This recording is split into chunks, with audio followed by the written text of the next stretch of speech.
स्वागत है दोस्तों। आज के मुख्य समाचार में आज देश और दुनिया से कई अहम और बड़ी खबर आ रही है। बात करेंगे हर खबर पर विस्तार से। मोदी का मुसलमानों पर भाषण, नफरती राजनीति का सिर्फ एक सिरा, इलेक्शन कमीशन कब तक आंखें मूंदे रहेगा। एक और बड़ी अपडेट, मुसलमानों के लिए पीएम मोदी के बयान पर विपक्षी नेताओं का पलटवार, जनता ने किया इलेक्शन कमीशन को मेल। वहीं अगली बड़ी खबर में आपको बताएंगे तानाशाही की असली सूरत एक बार फिर देश के सामने। गुजरात में बीजेपी उम्मीदवार के निर्विरोध जीत पर राहुल गांधी का तंज। एक और बड़ी अपडेट, सी और एनआरसी से 20 करोड़ मुसलमानों को खतरा, भारतीय संविधान का हो सकता है उल्लंघन। यूएस संसद में पेश की गई रिपोर्ट। तो चलिए देख लेते आज की पहली बड़ी खबर। मोदी का मुसलमानों पर भाषण, नफरती राजनीति का सिर्फ एक सिरा, इलेक्शन कमीशन कब तक आंखें मूंदे रहेगा। दरअसल दोस्तों, पहले जब वो सत्ता में थे उन्होंने कहा था कि देश की संपत्ति पर पहला अधिकार मुसलमानों का है। इसका मतलब है कि वो इस संपत्ति को घुसपैठियों में बांट देंगे जिनके ज्यादा बच्चे होंगे। क्या आपकी मेहनत की कमाई घुसपैठियों को दे देनी चाहिए?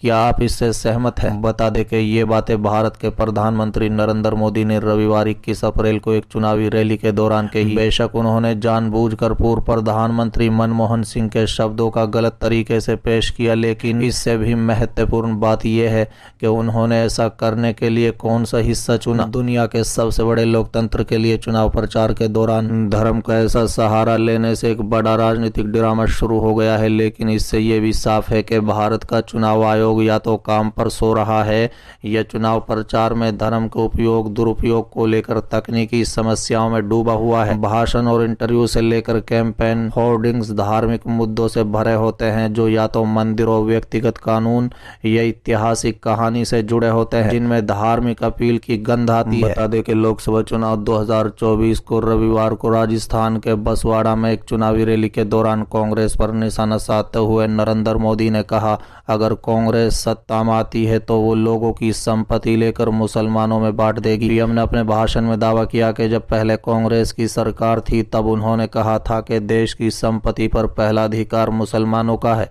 इसका मतलब ये लोग संपत्ति इकट्ठा करके जिनके ज्यादा बच्चे हैं उनको बांट देंगे। बता दें कि पीएम के इस बयान के बाद राजनीतिक खेमे में हंगामा मच गया है।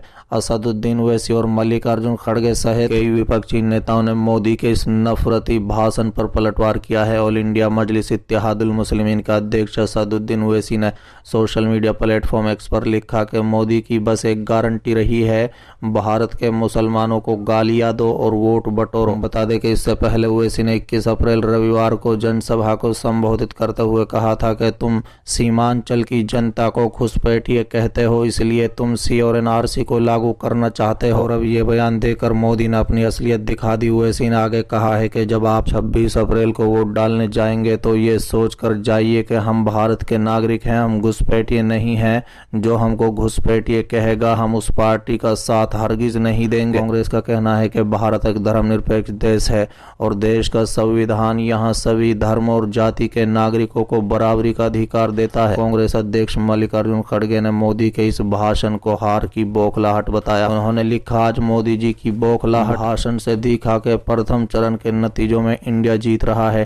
कांग्रेस का न्याय पत्र सच की बुनियाद पर टिका है, पर लगता है गोबलेस रूपी तानाशाही की कुर्सी अब डगमगा रही है। आपकी जानकारी के लिए बता दें कि पॉल जोसेफ गोबलेस वो शख्स है जिसने जर्मनी के लाखों लोगों को विश्वास दिलाया था कि यहूदी उनके सबसे बड़े दुश्मन है। मल्लिकार्जुन खड़गे ने दावा किया कि आज प्रधानमंत्री ने वही किया जो उन्हें राष्ट्रीय स्वयंसेवक संघ के संस्कार मिलते हैं। वायनाड से कांग्रेस सांसद राहुल गांधी ने कहा है कि देश अब अपने मुद्दे पर वोट करेगा, अपने रोजगार, अपने परिवार और अपने भविष्य के लिए वोट करेगा। भारत का ध्यान नहीं भटकाया जाएगा। चलिए अगली खबर, तानाशाह की असली सूरत एक बार फिर देश के सामने। गुजरात में बीजेपी उम्मीदवार के निर्विरोध जीत पर राहुल गांधी का तंज। दरअसल दोस्तों, गुजरात में सूरत लोकसभा सीट पर बीजेपी उम्मीदवार मुकेश दलाल को निर्विरोध सांसद निर्वाचन होने के बाद सूरत में कांग्रेस उम्मीदवार का नामांकन रद्द होने और बाकी प्रत्याशियों की ओर से नामांकन वापस लिए जाने के बाद उन्हें निर्विरोध निर्वाचित कर दिया गया है। बता दें कि चुनाव से पहले ही बीजेपी की इस निर्विरोध जीत पर अब कांग्रेस ने निशाना साधा है। कांग्रेस ने बाकी उम्मीदवारों की ओर से पर्चा वापस लिए जाने पर भी सवाल खड़ा किया है। कांग्रेस के पूर्व अध्यक्ष राहुल गांधी ने कहा है कि तानाशाह की असली सूरत एक बार फिर से देश के सामने है। उन्होंने कहा है कि जनता से अपना नेता चुनने का अधिकार छीन लेना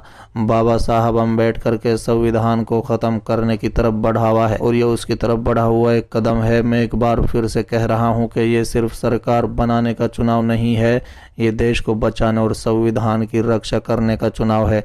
वहीं कांग्रेस नेता और पार्टी महासचिव जयराम रमेश ने ट्वीट करते हुए सूरत में बीजेपी उम्मीदवार की निर्विरोध जीत के पीछे का क्रोनोलॉजी समझाया।